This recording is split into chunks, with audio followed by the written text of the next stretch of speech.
You need winners? Let the pros show you how to make money. General Manager Al DeMarco, a regular contributor on Fox Sports, MSNBC, and Comcast Sports TV, brings over 25 years of handicapping experience to the table. CEO Steve Budin, the author of Bets, Drugs, and Rock and Roll, is the man responsible for creating the online betting industry. Together, they lead PickNation.com, your #1 source for winners.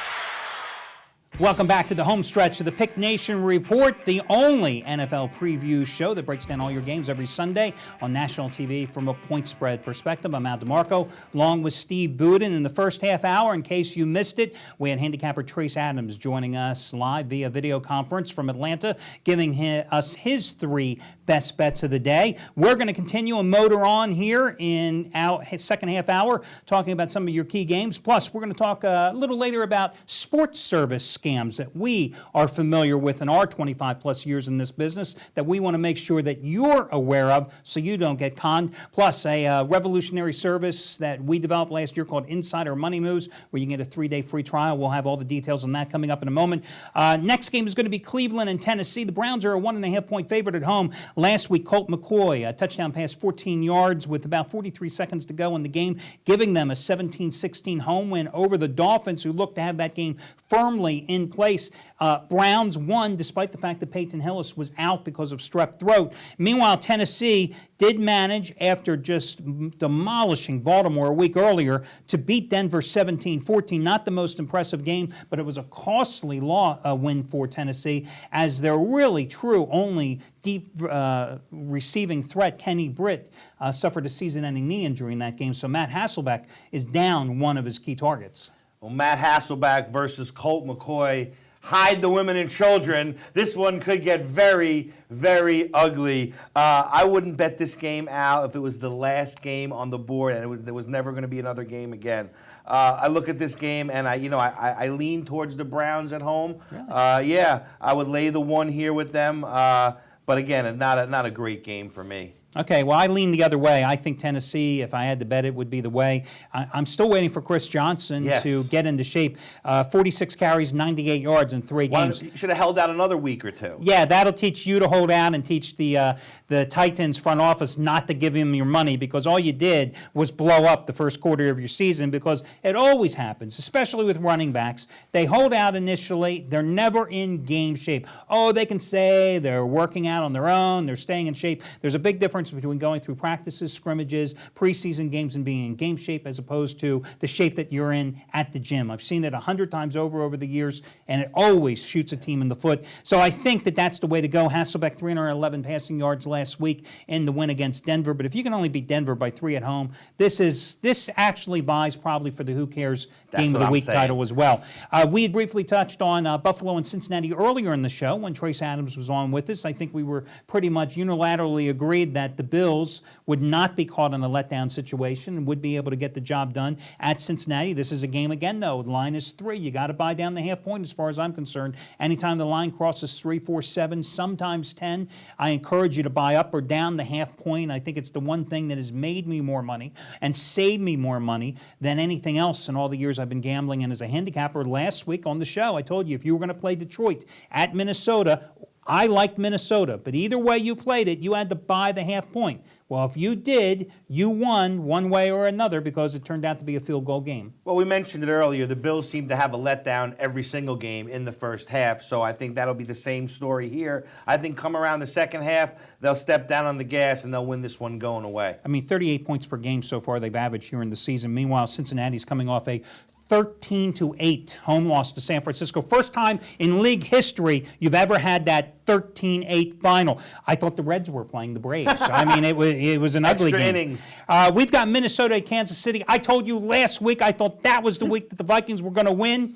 Guys, I just got a question. What the hell goes on in the Minnesota Vikings locker room at halftime? You're up 17-7 halftime at San Diego, you lose. You're up 17-0 2 weeks ago halftime against Tampa Bay, you lose. You're up 20-0 last week at home to Detroit at halftime, you lose again. Whatever Leslie Frazier is saying, whatever music they are playing, they got to change because it ain't working. You think they're missing a leader in the locker room? I mean, they cannot play in the second half. The good news is the Chiefs can't play in the first half or the second half. So, I mean, here's the brilliant analysis for this game.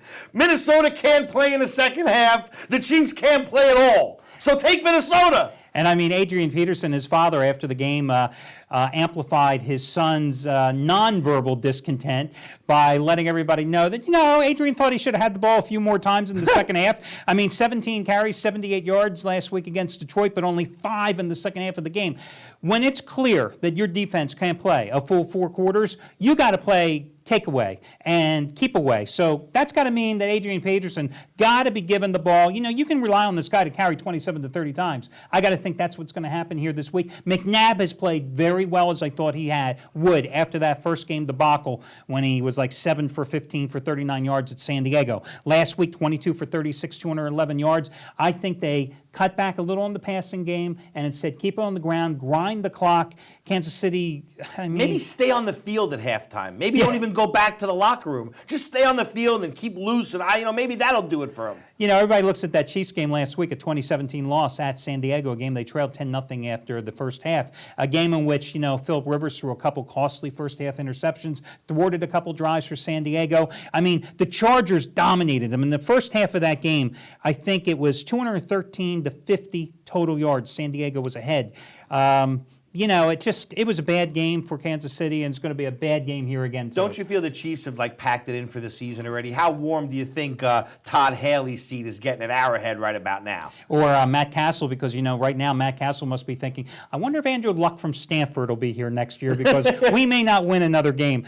Next game, Chicago, Carolina. Our caller in the first half hour, Tom, pointed out that he thought in one of the games Atlanta was in a must-win situation against Seattle. I think that Chicago here is in a must-win situation, especially after coming off the losses to Green Bay, also losing at New Orleans. People almost forget that they hammered the Falcons in their season opener, but they're back at home against Carolina. Cam Newton, a mere mortal last week after 2 straight 400-yard-plus outings, 158 yards in the monsoon. Wasn't the greatest weather, yeah? It was, definitely a monsoon. Yeah, they did beat Jacksonville, but this is Jacksonville. This is a 1-2 Lovie Smith team. Chicago needs to win. I say they get it laying the 6.5. Well, I mean, Cam Newton, he got a well-deserved first win last week, obviously. He's really passed every test that he's had week in and week out. Now he's going to get Lovey's cover 2 defense, and he's going to get Julius Peppers, who's going to come and try to meet him and introduce him to the dirt at least a few times. I think they're going to shake Cam up. I think he'll compete. But ultimately, I agree with you. I think Chicago gets the win and gets the cover here. I mean, in the first 3 weeks after facing Drew Brees and